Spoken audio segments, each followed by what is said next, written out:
I think till today, people really do not understand the depth of what we went through in Liberia. For a nation to be able to wipe out almost 10% of her population, that is something small group of people, but 10%, and in some of the most violent ways.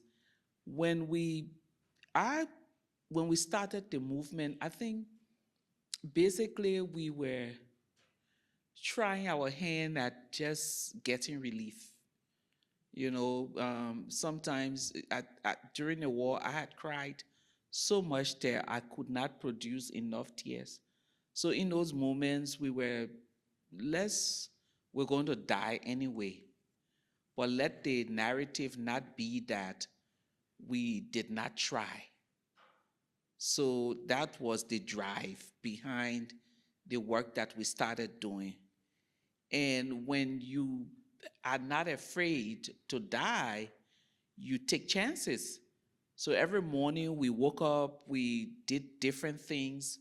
We didn't have any master's degree in strategic peace building. We were leading from our hearts.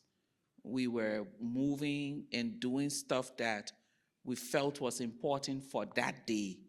And we knew that the strategy today may not be effective tomorrow. So we're open to trying anything, from walking to speaking to fasting to praying, just about anything to do to draw attention to that moment. And I think one of the lessons for today is that today we overthink a lot. Everyone wants to make change, but they spend so much time strategizing on how to do. I know that if this battle stays here, it's going to cause havoc. And I'm just next to it, and I can just flip it behind me.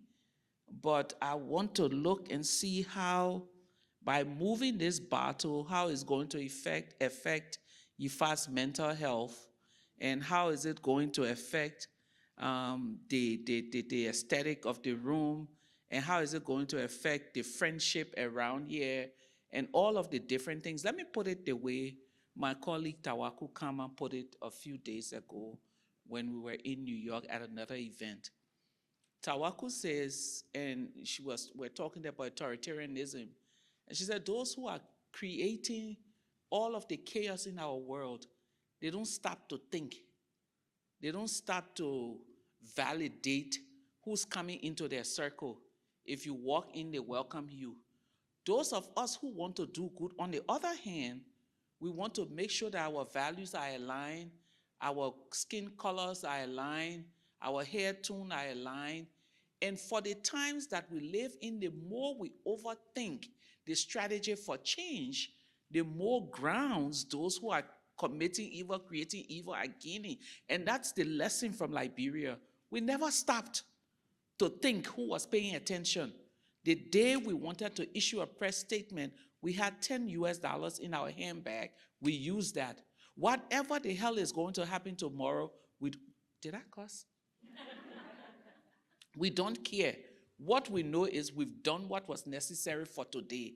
And I think for the world that we live in, we should not, and most times what we want to do is good, but we overthink good. If I approach this person who's struggling to take their baby in the carriage from down the subway to up to the street, are they going to judge me? Don't overthink good. It's either no thank you or get the hell away from me. But in any case, you've tried and you've given someone a reason to believe in humanity.